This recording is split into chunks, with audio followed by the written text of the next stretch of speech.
ఇది కేవలం test match కాదు, ఇది గడ్డపై గర్వం కోసం జరిగే ఒక యుద్ధం. ఇద్దరు క్రికెట్ దిగ్గజాల దేశాల మధ్య వచ్చే ఒక్క బంతి ఒక్క క్షణం మనుషులను పలికించే స్మృతి. భారతదేశం మరియు ఆస్ట్రేలియా మధ్య జరిగే టెస్ట్ మ్యాచ్లు మన దేశ ప్రజల గుండెల్లో చెరగరాని ముద్ర వేశాయి. ఈ రెండు జట్ల మధ్య స్నేహం ఉంది, కానీ ఆ స్నేహంలో ప్రతిబంధంగా ఉండే ఘనత ఉంది. ఈరోజు మనం ఈ రెండు దేశాల మధ్య ఉన్న టెస్ట్ రైవలరీని, దాని చరిత్రను, ఆసక్తికరమైన సంఘటనలను తెలుసుకుందాం.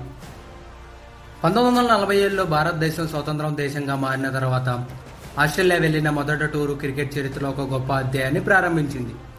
బ్రాడ్మన్ నేతృత్వంలో ఆస్ట్రేలియా, లాల్ అమర్నాథ్ నాయకత్వంలో భారత్ తలపడ్డాయి. ఆ టూర్లో భారత్ జట్టు ఏ ఒక్క టెస్టు కూడా గెలవలేకపోయింది, కానీ ప్రపంచానికి తాము కూడా పోటీ పడగలమని స్పష్టంగా చూపించింది. Eden garden test. భారత్ ఫాలోఆన్ను ఎదుర్కొంటూ రెండో ఇన్నింగ్స్లో లక్ష్మణ్ మరియు ద్రావిడ్ చరిత్రలో నిలిచిపోయే భాగస్వామ్యం ఇచ్చారు. 376 పరుగులు భాగస్వామ్యం ఆస్ట్రేలియాను నడుమరించింది. ఆ మ్యాచ్లో హర్ష భోగ్లే కాదు, ఆత్మవిశ్వాసం తిరిగి పొందిన భారత్ జట్టు 2-1 సిరీస్తో గెలిచింది. Sydney test and monkey gate వివాదం. ఈ మ్యాచ్లో అంపైరింగ్ తప్పిదాలు, ర్యాషికల్ అబ్యూజ్ ఆరోపణలు భారత క్రికెట్ చరిత్రలో అత్యంత వివాదాస్పద అధ్యాయంగా నిలిచాయి.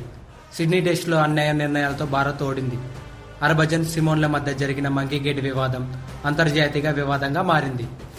Dharamshala test. Kohli versus Smith. Kohli సేన ఘన విజయం సాధించింది. స్మిత్ బ్రెయిన్ ఫేడ్ అని చెప్పిన వాక్యాలు పెద్ద దుమారమే రేపాయి. సిరీస్ను 2-1 తేడాతో భారత్ గెలిచింది. గబ్బా విజయం. యువజట్ సింహగర్జన. గబ్బా స్టేడియంలో 32 ఏళ్లుగా ఆస్ట్రేలియా ఓటమిని ఎరగలేదు. కానీ విరాట్ కోహ్లీ లేని భారత జట్టు యువ ఆటగాళ్లతో ఆ కోటను నేలకొరిగించింది. అజింక్య రహానే నాయకత్వంలో రిషబ్ పంత్, గిల్, వాషింగ్టన్ సుందర్, సిరాజ్ లాంటి అగ్నిపర్వతాలతో నిప్పులు వెలిగిన యువ జట్టు దేశాన్ని గర్వపడేలా చేసింది. Border Gavaskar trophy. 1996లో అలెన్ బోర్డర్ మరియు సునీల్ గవాస్కర్ గౌరవార్థం ఈ సిరీస్కు బోర్డర్ గవాస్కర్ ట్రోఫీ అని పేరు పెట్టారు. అప్పటి నుండి ఈ పోటీ ఓ ఉగ్రగర్మ పోటీగా మారింది. ఇప్పటి వరకు మొత్తం 29 సిరీస్లు జరిగాయి. వీటిలో ఆసీస్ 13 సిరీస్లు గెలిచింది. భారత్ 11 సిరీస్లు గెలిచింది. ఐకానిక్ ఆటగాళ్ళు ఎవరంటే భారత్ తరపున సచిన్ టెండూల్కర్, ఆస్ట్రేలియాపై అద్భుత ఇన్నింగ్స్లు. లక్ష్మణ్, ఆస్ట్రేలియాకు కబుర్లు చెప్పిన గబ్బిలం. కోహ్లీ, ఫైటర్ అగ్రెషన్కు కొత్త నిర్వచనం. అశ్విన్ అండ్ జడేజా, టెస్ట్ విజయం వెనక స్పిన్ బలం. ఆస్ట్రేలియా తరపున స్టీవ్ వా, mind games master. Ricky Ponting, తల తెప్పని యోధుడు. భారత జట్టుపై బెస్ట్ స్టాట్స్ ఉన్న బ్యాట్స్మెన్. నాథన్ లయన్, ఇండియన్ బ్యాట్స్మెన్స్కు మస్తు మాయాజాలం. భవిష్యత్తు తరం. ఇప్పుడు జట్టులో కొత్త హీరోలు వస్తున్నారు. శుభ్మన్ గిల్, జైస్వాల్, కమిన్స్, లాబుషినే. వీరి మధ్య వచ్చే పోటీ రాబోయే రోజుల్లో ఈ రైవల్ని ఇంకా ఆసక్తిగా మారుస్తుంది. ఇది కేవలం టెస్ట్ మ్యాచ్ కాదు, ఇది నమ్మకానికి పరీక్ష.